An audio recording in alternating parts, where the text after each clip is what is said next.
বিশ্বনবী একবার আসরের নামাজের সেজদা লম্বা করে দিলেন।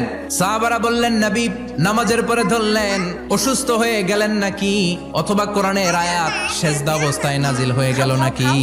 আসরের সেজদা তো এত লম্বা করতে কখনো দেখি নাই রে নবী। বিশ্বনবী বললেন, না, অসুস্থ হই নাই, কোরআনের আয়াত নাজিল হয় নাই। আমি যখন সেজদায় লুটিয়ে পড়েছি, আমার কলিজার টুকরা নাতি হাসান আমার কাঁধের উপরে চেপে বসেছে।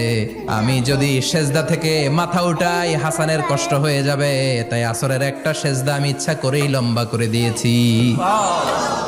কি মায়া ছিল নাতিদের সাথে, যে নবী হচ্ছে সব নবীদেরও সর্দার। ওই নবীরে ঘোড়া বানায়, বিশ্বনবীর বাবরি চুল ছিল তো, ওই চুল ধরে এরকম ঘোড়া ঘোড়া খেলতো। বিশ্বনবীর কাঁধে বসে বিশ্বনবীর বাবরি চুল টেনে টেনে কয়, এটা আমার ঘোড়া। হাসান হুসানের গায়ের এমন কোন জায়গা নাই যে জায়গায় বিশ্বনবী চুমা দেয় নাই। আর বলতেন, রাইহানা চাইনি ফিদ দুনিয়া, হাসান আর হুসাইন হলো আমার দুনিয়ার সুগন্ধি। এজন্য ছোট বাচ্চাদেরকে মসজিদ থেকে তাড়িয়ে দেয়া যাবে, এদেরকেও নিয়ে যান।